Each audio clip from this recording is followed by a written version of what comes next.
Okay, so I want you to get into a positive state of mind. Just imagine emptying all your sort of thoughts into a bag, put them outside the room. For now, we're going to focus and focus on some of the positives of the week that's gone by. Let's get into a really positive state of mind. If you're comfortable closing your eyes and sort of focusing on the positives, you can do. If not, just reflect on some of the positives of the week. Now, we really want to focus tonight on self-talk, and the chapter in the book is chapter 6, page 30. Quite often, guys, we're our own biggest critic. Some of the things we say to ourselves, we wouldn't say to anybody else. Staying positive in the message you tell yourself has an effect on what happens to you and what you do. So the things we say to ourselves, we probably wouldn't say to anybody else. I want you to think for a moment, guys. When was the last time someone praised you? Now, have a moment to think about that. When was the last time that someone gave you some praise? And then having thought about that, when was the last time you praised somebody else? Praise is a big deal. We all sort of, like to be told we're doing really well. Words have power, guys. Words, think of some of those inspirational speeches you've heard. A word can affect people because for them, an association, that word must have a deep implication or meaning. The same can be said about a word spoken in a positive way. A thank you, a please, a well done can go a long way for people. Sometimes we don't know people having a hard time, just a general gesture, thanks or a praise. But equally, when you're sort of playing your teammates, it's really useful, guys, to sort of give you, well done, good cross, good effort, thanks for covering me. And that sort of builds camaraderie. I'm not saying airy-fairy, wishy-washy, positive stuff. Sometimes you've got to sort of dig people out and make them accountable. But the key thing here is just generally in the team, it creates a good spirit. Think about it this way, guys. If you sat in the dressing room at the start of the game and the coach gives like a speech and the words inspire you, you've all been in them situations where before a match starts, the coach gives a speech and you get inspired by the speech. And sometimes you do really well. You play a really good game and you're expecting some feedback and nobody acknowledges that. And think about the differences, guys, in how you feel. When you get praise, when someone says, well done, and gives you credit, compared to when you don't get any sort of praise, or someone sort of criticizes you. You do 10 good things in the game, and then you do one error, and the focus is on that. Now, I'm not saying, obviously, depending what the error is, but, we want to improve. I'm not saying great. What I'm saying is, obviously, we want to focus, analyze good performance, as well as, obviously, what we need to improve too. So there is research, guys, that the more optimistic the team, the more positive synergy and performances. There's research, the more positive your team, the better the performances than the pessimistic one. So the question is, who's the most important person to communicate to? Now think about it. Now, if you've got your pens and paper, you can write this down. The sound coming in isn't great, so it's okay. You can write it down, think about it, but think about the most important person to communicate to. And you might think, well, who's that? Of all the person you speak to the most is your own self-talk, self.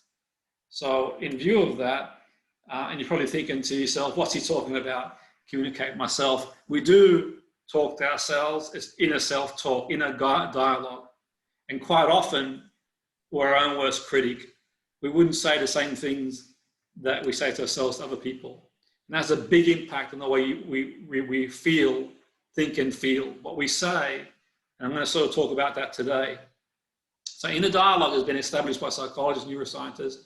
We maintain an ongoing dialogue about 150 to 300 words per minute. Okay?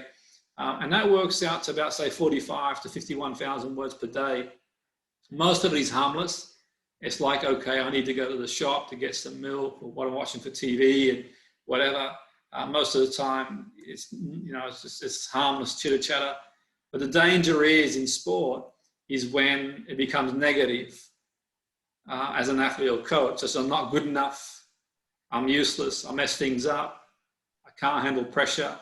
We always lose on penalties. I haven't got the natural ability to play sports. That ongoing reinforcements creates habitual self-talk. The more you do it, the more you reinforce it, the better you get at it. And it's not good. So we want to sort of think about choosing your words carefully tonight. It's about choosing our words carefully, what we say to ourselves. It's a really important thing.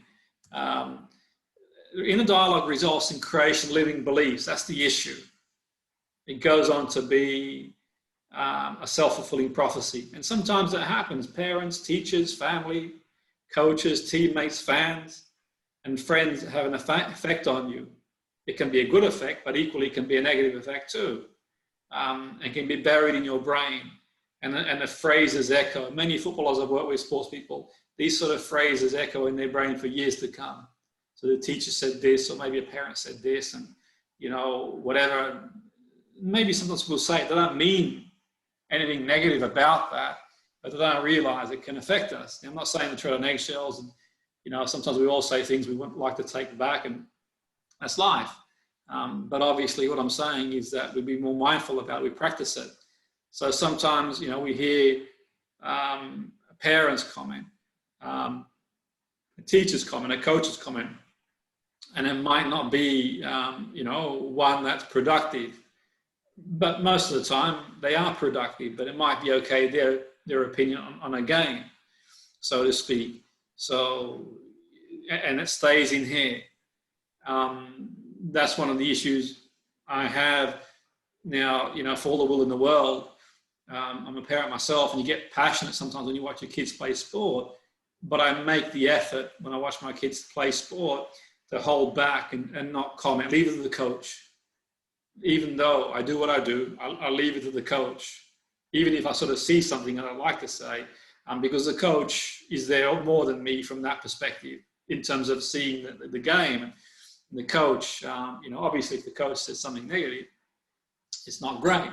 But the point being is that sometimes we can see the game subjectively, and that's the sort of key. And the teachers, well, anything really. And then the trouble is, what happens? These things become like a belief, and you think about the words that go through your mind. Not good enough. You'll never make it.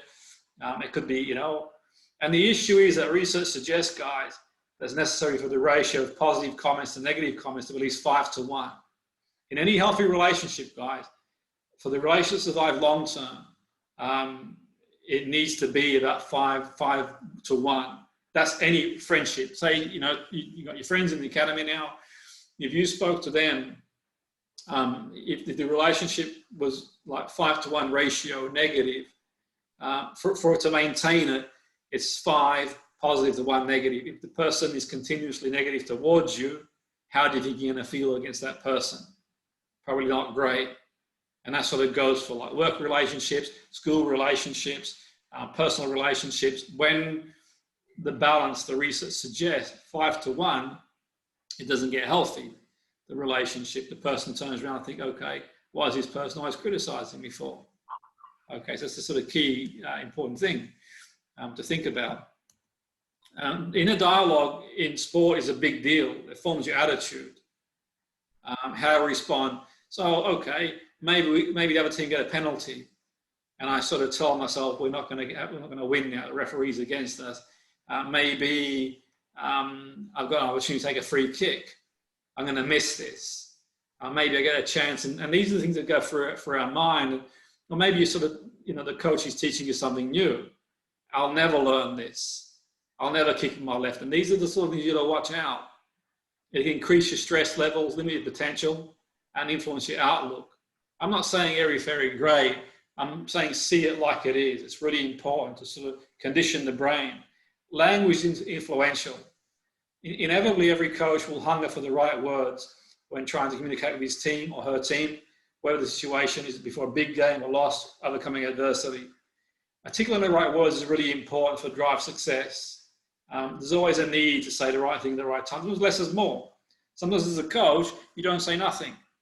You go in the dressing room and it's better to say nothing. The players already, they know they've done a bad first half. They don't need someone to tell them.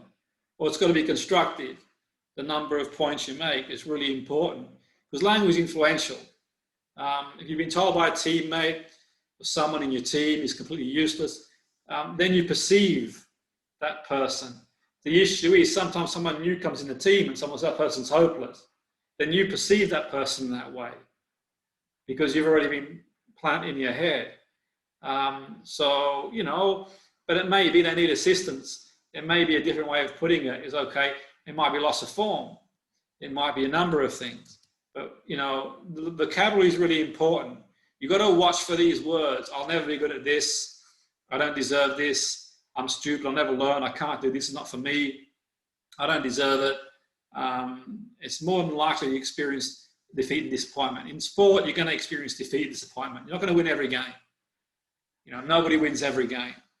You're going to get beat sometimes in bad training sessions. And, you know, things don't go well. And you've got to pick yourself up because your subconscious mind tends to believe the force that here. You keep telling yourself that, then your ability gets limited.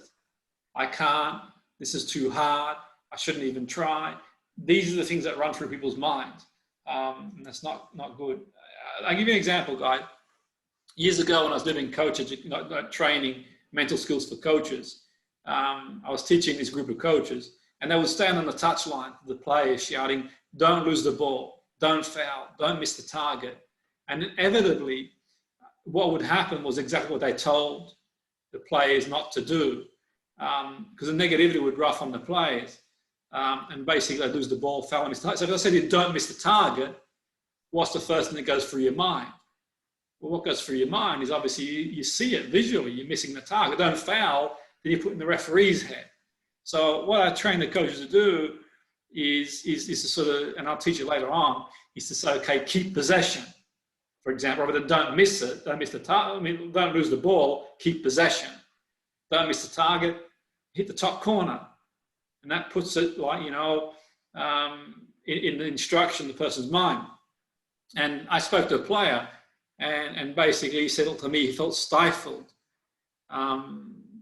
because he lost confidence. I asked him to give me a list of phrases and words going through his head and they're all negative.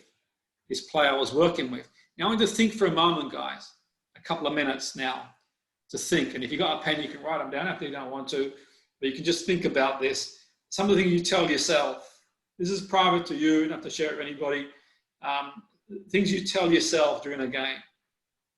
Some of the negative things in training and the impact they have on you.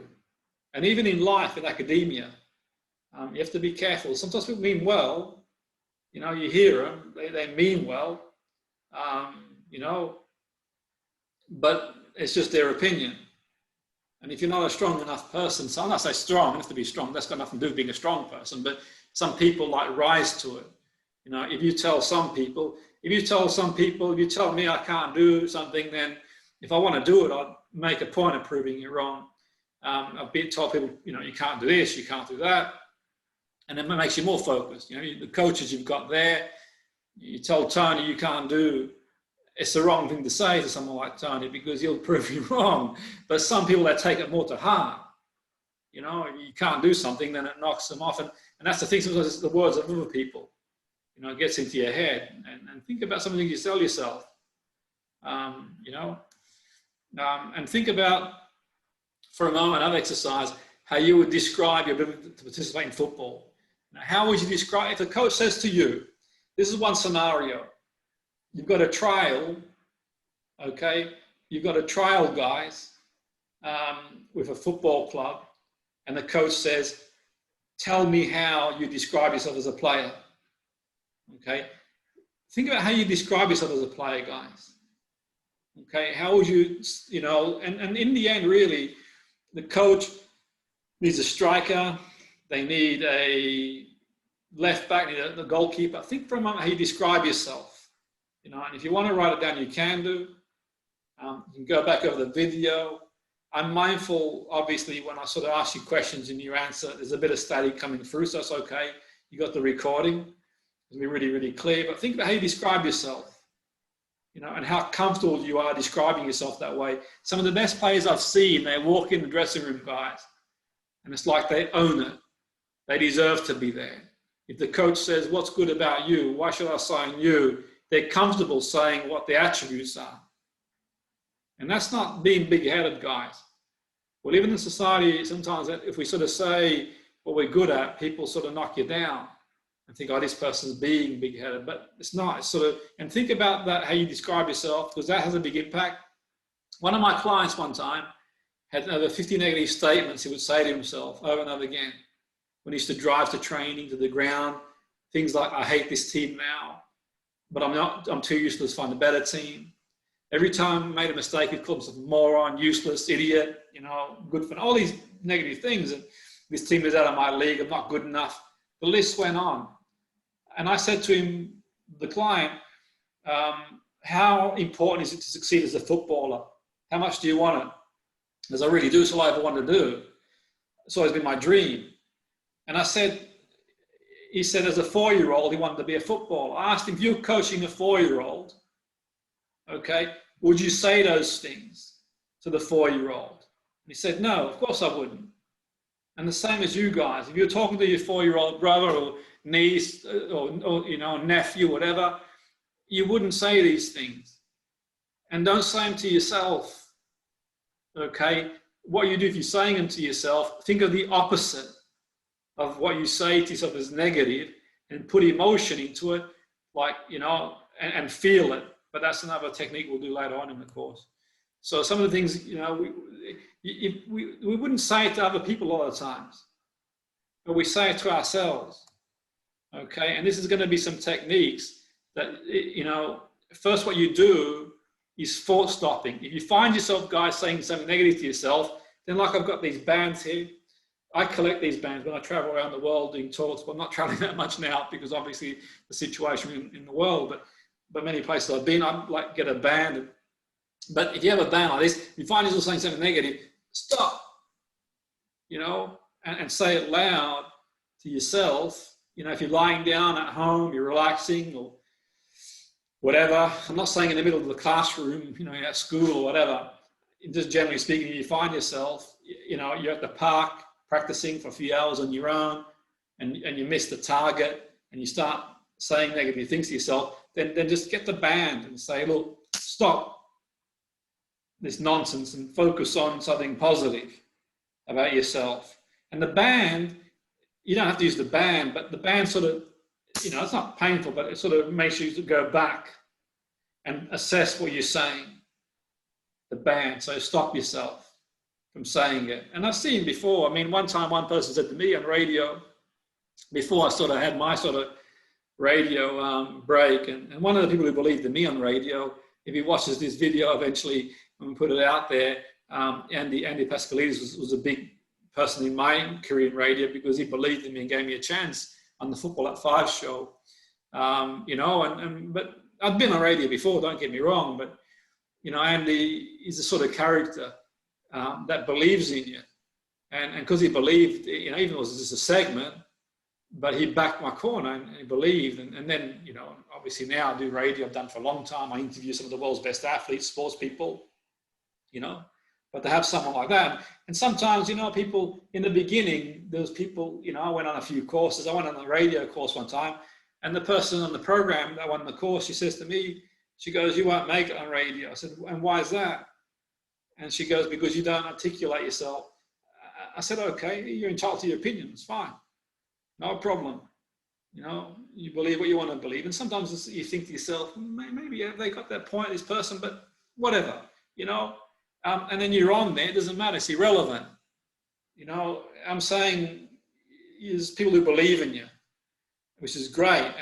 And for me, it was like, okay, if ever I questioned myself, I interviewed some really big people on radio, people who don't give interviews for most people. There's some people on EW and radio, some of the people in the field of science, they don't give interviews that easy because they sort of, not to get big-headed, they respect the way I am. And basically you do that, if I have to call a manager, for example, or if to call a player and you've seen them play on TV, and it creeps in your head. And that's the thing to do, stop, and refocus. And when I take my players and we practice, if they hear negative things, and we sort of turn it into positive, turn a negative into a positive. So I want you to think of a situation, guy. You can't think of it now, it's okay. You've got time. I think of a situation where you speak to yourself negatively. It could be the free kick, it could be the penalty. And think of the words that you say to yourself and replace them You know, even think of one comment. You know, you have to do it now, and it can be private to you. One comment you say to yourself when you miss the target, you know, you might say, well, I'm hopeless. You know, I'll never learn on my left foot. I'll never get there. And think of the opposite. Think, okay, one day everybody starts somewhere. It doesn't matter who the player is. Even at one point, the biggest players in the world couldn't play. They had to learn.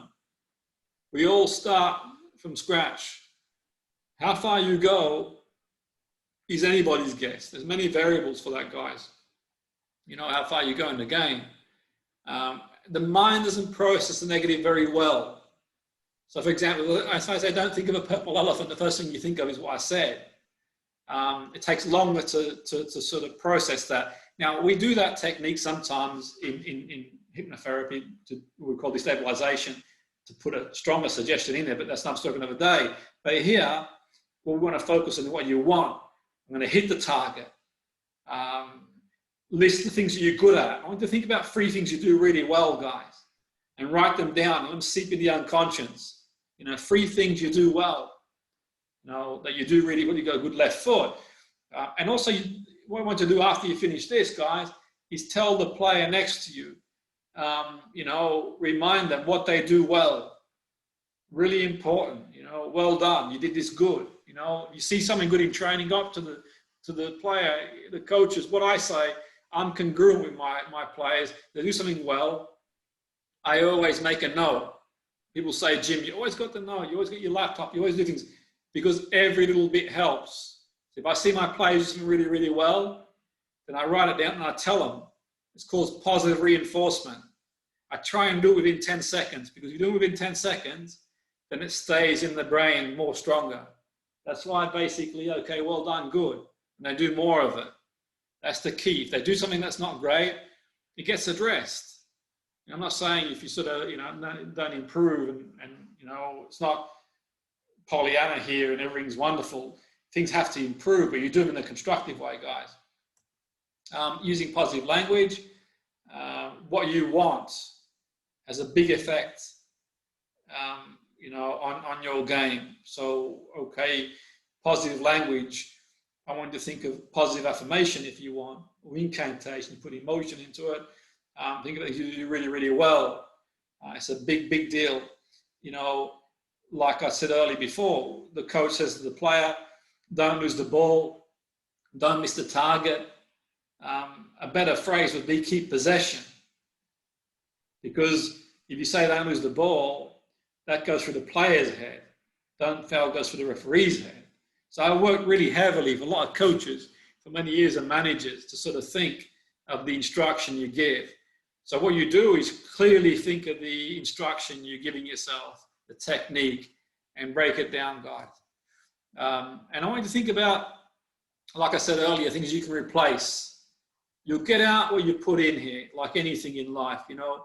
You'll get out and think about, if you tell yourself things, I'm hopeless, I always make mistakes, I'll never get good. Think what you can change.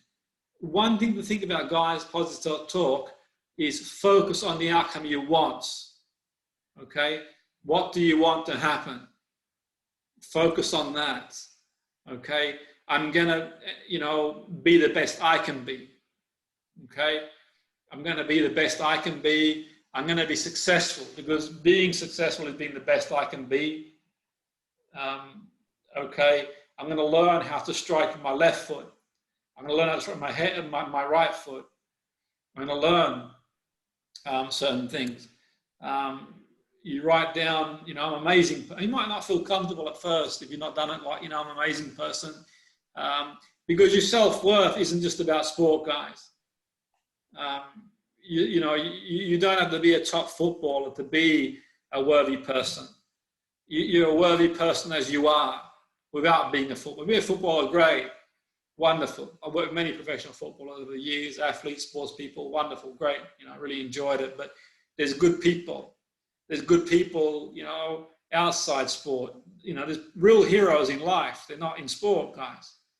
The real heroes in life are people like your mum, your dad, who go to work, who give you this opportunity.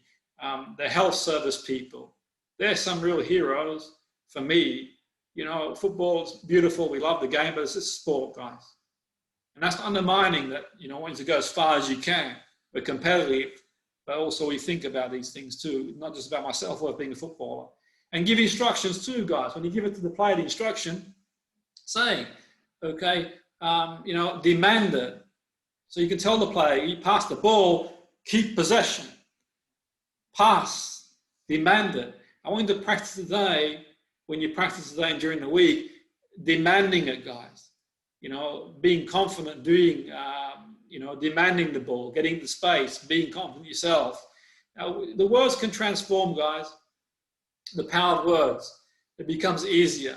And I want you to read through the chapter of the book and the work I sent you and this again, and we'll go from there. The other thing we're going to focus on the course is the power of questions. The power of questions is amazing. So how can I improve? What can I improve? How can I be the best I can be?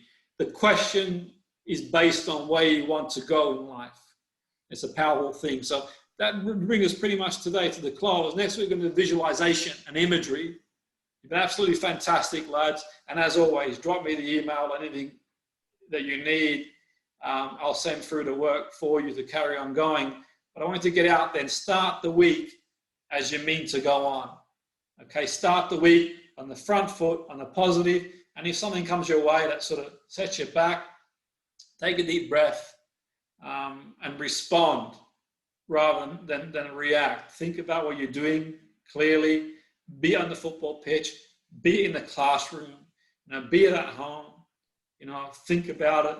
Use the mind and be confident, guys. You're a great bunch of lads, and you know, I'm confident you'll sort of be the best you can be. So great session, guys. Have a fantastic session with the guys, and I'll send you this as well. Thanks, guys.